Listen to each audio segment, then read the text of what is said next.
할렐루야. 하나님의 은혜와 평강이 이 아침에도 여러분들과 함께하길 바랍니다. 오늘 우리에게 주시는 하나님 말씀은 잠언 29장 1절에서 10절까지의 말씀입니다. 자주 책망을 받으면서도 목이 곧은 사람은 갑자기 패망을 당하고 피하지 못하리라. 의인이 많아지면 백성이 즐거워하고 악인이 권세를 잡으면 백성이 탄식하느니라.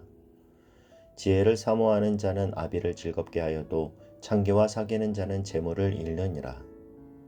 왕은 정의로 나라를 견고하게 하나 뇌물을 억지로 내게 하는 자는 나라를 멸망시키느니라. 이웃에게 아첨하는 것은 그의 발 앞에 그물을 치는 것이니라. 악인이 범죄하는 것은 스스로 올무가 되게 하는 것이나 의인은 노래하고 기뻐하느니라. 의인은 가난한 자의 사정을 알아주나 악인은 알아줄 지식이 없느니라. 거만한 자는 성읍을 요란하게 하여도 슬기로운 자는 노를 그치게 하느니라. 지혜로운 자와 미련한 자가 다투면 지혜로운 자가 노하든지 웃든지 그 다툼은 그침이 없느니라. 피 흘리기를 좋아하는 자는 온전한 자를 미워하고 정직한 자의 생명을 찾느니라. 아멘.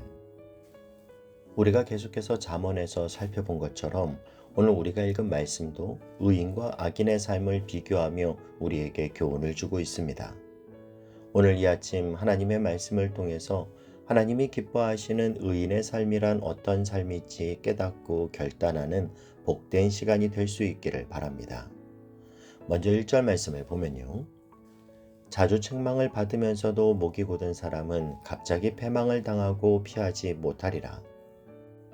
책망을 받으면서도 목이 곧은 사람, 즉 교만한 사람, 남의 말을 절대 듣지 않는 사람은 갑자기 패망을 당하고 결코 그 패망을 피하지 못한다고 말씀합니다.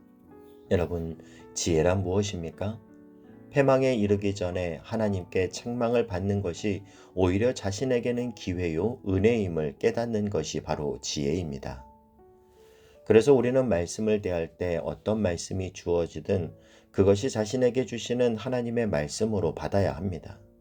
위로의 말씀을 주실 때는 하나님이 나에게 주시는 사랑의 말씀임을 느끼지만 책망의 말씀을 들을 때는 그 사람이 이 말씀을 들어야 되는데 이 말씀은 저 집사님이 들어야 되는데 하는 게 아니라 늘 말씀 앞에 자신을 세우며 혹시 하나님이 이 말씀으로 나를 깨닫게 하시고 돌이키게 하시는 건 아닌가 자신을 돌아볼 줄 알아야 한다라는 거죠.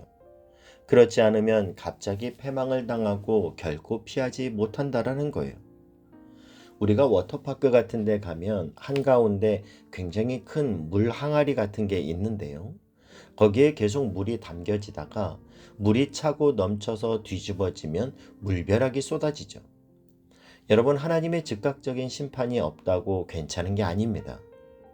물이 점점 차면서 그 임계점이 오면 그 항아리가 뒤집어져 물벼락을 맞는 것처럼 하나님이 심판의 때를 쌓아두고 있음을 기억하고 오늘도 말씀 앞에 자신을 세우며 말씀으로 교정함을 받는 지혜의 사람이 되실 수 있기를 바랍니다. 2절 말씀을 보면요. 의인이 많아지면 백성이 즐거워하고 악인이 권세를 잡으면 백성이 탄식하느니라. 의인, 의로운 사람은 누구입니까? 하나님을 경외하는 사람입니다. 그런 자들이 권세를 잡으면 백성들이 즐거워하고 편하겠지만 악인, 악한 자들이 권세를 잡으면 백성들이 탄식한다라는 거예요. 삶이 힘들어진다라는 거죠. 그래서 우리는 언제나 나라의 위정자들을 위해 끊임없이 기도해야 합니다. 디모데전서 2장 2절은 이렇게 말씀하죠. 임금들과 높은 지위에 있는 모든 사람을 위하여 하라. 이는 우리가 모든 경건과 단정함으로 고요하고 평안한 생활을 하려 함이라. 여러분, 우리가 기도할 때마다 잊지 말고 기도해야 하는 건 나라와 위정자들을 위하여 또 교회 공동체를 위해서 빼놓지 않고 우리는 기도해야 합니다. 그것이 곧 우리의 영혼의 평안함을 위하는 일이다 말씀하고 있어요. 우리는 홀로 산속에 사는 존재가 아니라 공동체 안에서 살도록 하나님이 부르셨습니다.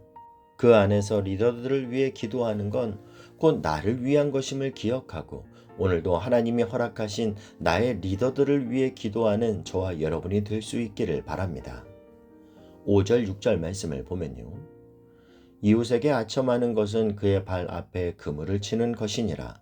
악인이 범죄하는 것은 스스로 올무가 되게 하는 것이나 의인은 노래하고 기뻐하느니라. 사람들에게 아첨을 하는 것은 자기 스스로 자신의 발 앞에 그물을 치는 것과 같다라는 거예요. 그래서 그것이 결국 스스로에게 올무가 된다라는 거죠. 아첨하는 사람은 사람에게 잘 보이기 위해서 아첨합니다.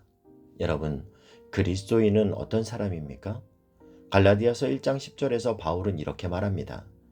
내가 사람들에게 좋게 하랴, 하나님께 좋게 하랴, 사람들에게 기쁨을 구하랴. 내가 지금까지 사람들의 기쁨을 구하였다면 그리스도의 종이 아니니라.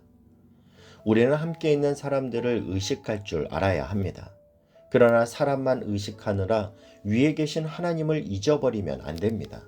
왜냐하면 우리가 사람만 의식하고 사람만 두려워하면 비굴해지지만 우리가 하나님을 경외하고 하나님을 두려워하면 사람 앞에 비굴해지거나 사람을 두려워하는 일을 피할 수 있기 때문입니다. 여러분, 사람을 의식하는 무게만큼, 아니 그 이상으로 위에 계신 하나님을 의식하는 하나님의 사람이 되실 수 있기를 바랍니다. 하나님을 경외하고 하나님을 두려워하면 사람 앞에 무릎 꿇지 않고 사람 앞에 비굴해지지 않습니다. 오히려 의인은 노래하고 기뻐한다고 하셨는데 언제나 하나님을 경외하고 하나님만 두려워할 때 누리는 영혼의 기쁨이 우리의 심령 가운데 넘치는 저와 여러분이 될 수 있길 주님의 이름으로 축복합니다. 7절 말씀을 보면요. 의인은 가난한 자의 사정을 알아주나 악인은 알아줄 지식이 없느니라. 의로운 사람은 가난한 자의 사정을 알아준다라는 건 그에게 공감 능력이 있다라는 거죠. 그러나 악인은 그것을 알아줄 지식, 즉 공감할 능력이 없다라는 겁니다. 그래서 의인은 남을 생각할 줄 아는 사람이지만 악인은 자기 자신만 생각하는 사람입니다. 예수님도 우리에게 교훈하시길 우리가 자기 입만 생각하는 사람이 아니라 가난한 자의 입도 생각할 줄 아는 자가 되라 말씀해 주시죠. 누가복음 20장에 보면 우리가 잘 아는 포도원 농부 비유가 나옵니다. 포도원 주인이 아침 일찍 일어나서 포도원에 들어갈 일꾼을 찾아서 한 데나리온 줄 테니까 일하러 들어가라 했습니다. 그런데 이 포도원 주인은 아침 9시에도 나가고 12시에도 나가고 3시에도 나가고 심지어는 5시에도 일꾼을 찾아 나섰습니다.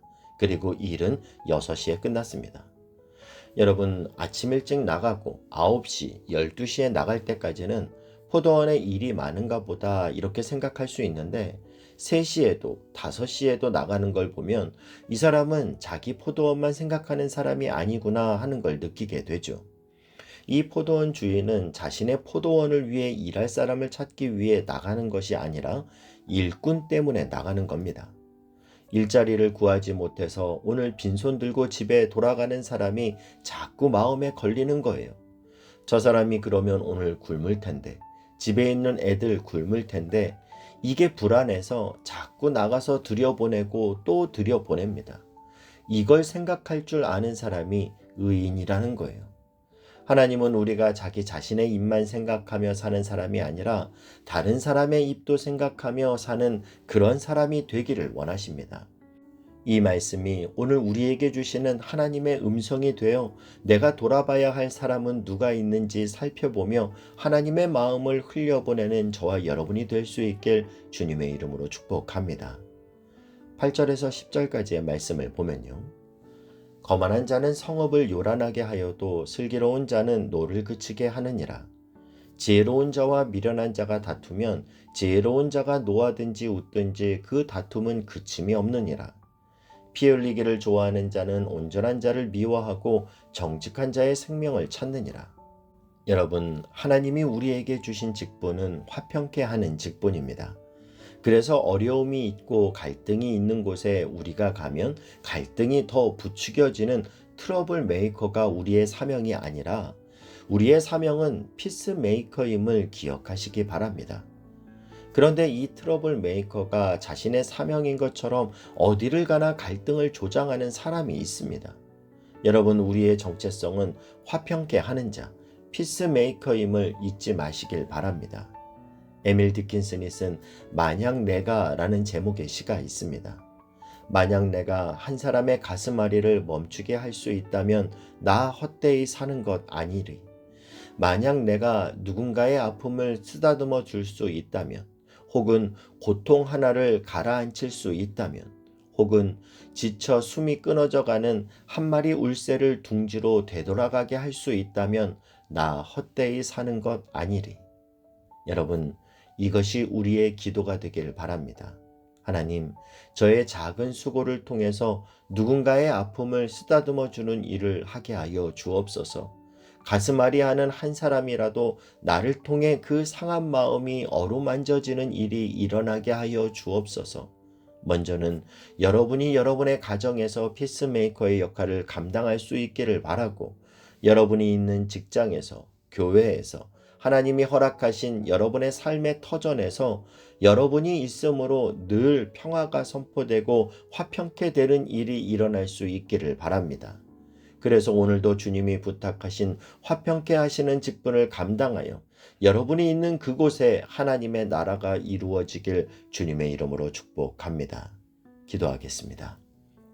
사랑하는 하나님, 오늘의 삶이 하나님 앞에서의 삶임을 기억하게 하시고 하나님이 허락하신 연약한 자를 돌봐줄 힘을 주셔서 하나님이 맡기신 피스메이커의 삶을 살게 하여 주옵소서.